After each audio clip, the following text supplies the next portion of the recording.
Pas marrjes së zyrtarizimit të detyrës së kryebashkiake, zënja Brunilda Mersini u drejtua Bashkisë së Vlorës, ku u prit nga administrata dhe i gjithë stafi bashkiak.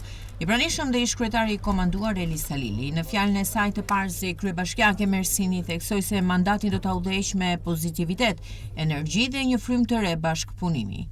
Me të njëjtën frymë së bashku, një frymë pozitiviteti dhe një frymë energjie që na duhet për të kthyer besimin qytetit që ne jemi partneri i jetës së përditshme të qytetit. Jemi dhe institucioni që vizionin e Edi Ramës, drejtimin politik Partisë Socialiste në qytetin e Vlorës, ta kthejmë në një promotor që Vlora të shkojë atje ku e meriton.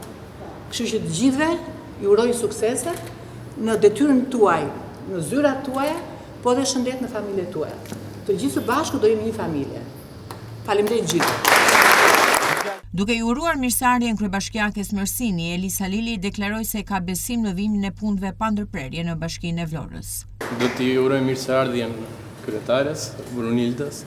Është një kënaqësi të kemi midis nesh Brunildën dhe të gjithë siç jemi këtu bashk staf për ato pak kohë që normalisht punuam dhe do vazhdojmë të punojmë bashk, do jemi suporti, energjia dhe fuqia e këtij qyteti me Brunildën në krye. Me marrjen e detyrës nga kryebashkiaki e re, institucioni shënon nisjen e një faze të re pune dhe vazhdimin e projekteve në qytetin e Vlorës.